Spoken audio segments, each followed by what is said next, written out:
Бұл жай ғана сөз емес, бұл жүрекке тиетін шындық. Абай бір сұрақ қояды: неге халық бар мүмкіндігі бола тұра артта қалады? Мұхтар Әуезовтің «Абай жолы» романын өзінді. Жұрт артынан ел атаулы, елдегінен айырылып, ендет көрген малдай болып қалатынан көз көріп жүр. Бірақ атадан бала, баладан нәсіл сол көргеннен өнеге алары бар ма? Бұл бәледен құтыларлық жол бар ма? Ойлары бар ма? Сондайлық баянсыз тірлік үстінде отырып, іргелі елмін деп қайтып айтады. Жел қуған қаңбақ болмай, ел болудың шаруасын ойлаған бар ма? Осы туралы арғы біргеде ел қамқоры деп айталған жандардың елге жаны ашып жол айтқаны жон сілтегінің болды ма? Қадырбай соны біле ме екен, осын сұрады. Қадырбайға бұл сұрақтар тосын көрінді. Ойланыңқырап отырып, тақпақтап, мәтелдеп кетті. Баянсыз бақ, тұрлаусыз тіршілік, бар дүниеде тозбақ бар. Есі аңқыған бәйшешегінде көзі жетсе қуарады.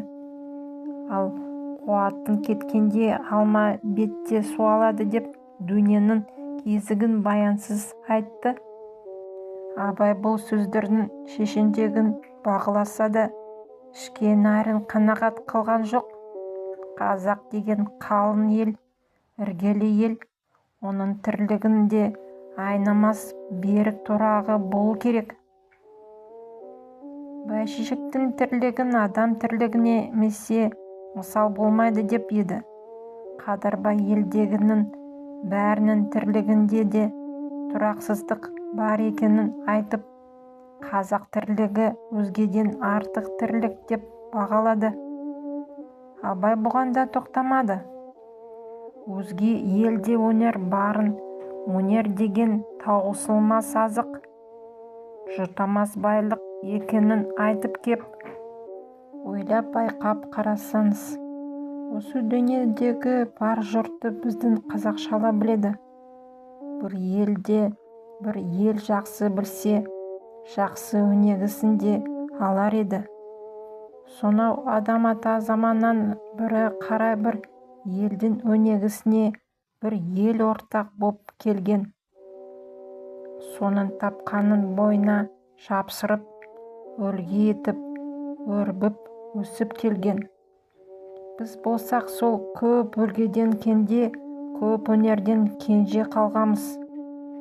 Баяғы заманнан бірі аяқпаған жұрт, аумаған киіз туырлық, айнамаған төрт түлік, баршасы да сондай артта қалғандық салдарынан ендеше осы дүниедегі бар жұртты өзінен кем санайтын қазақ дәл сол дүниедегі ем паназын жұрт екен деді. Қадырбай мен Қуандық мына сөздің тұсында бір-біріне қарасты да іштен ұғысқандай болды. Қадырбай өзге әкелердей емес, баласына ақыл сала сөйлейтін және қыз бала демей Қуандыққа да сүйенетін тәрізді.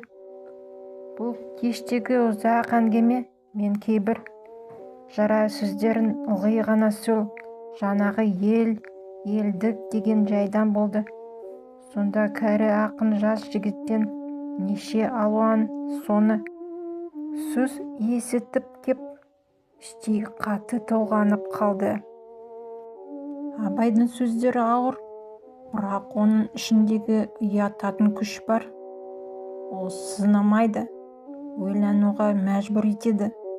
Сен қалай ойлайсың? Бұл сөздері бүгінде өзекте ме? Пікірге жаз. Егер ойынды қозғады, лайк басып, арнаға тіркел.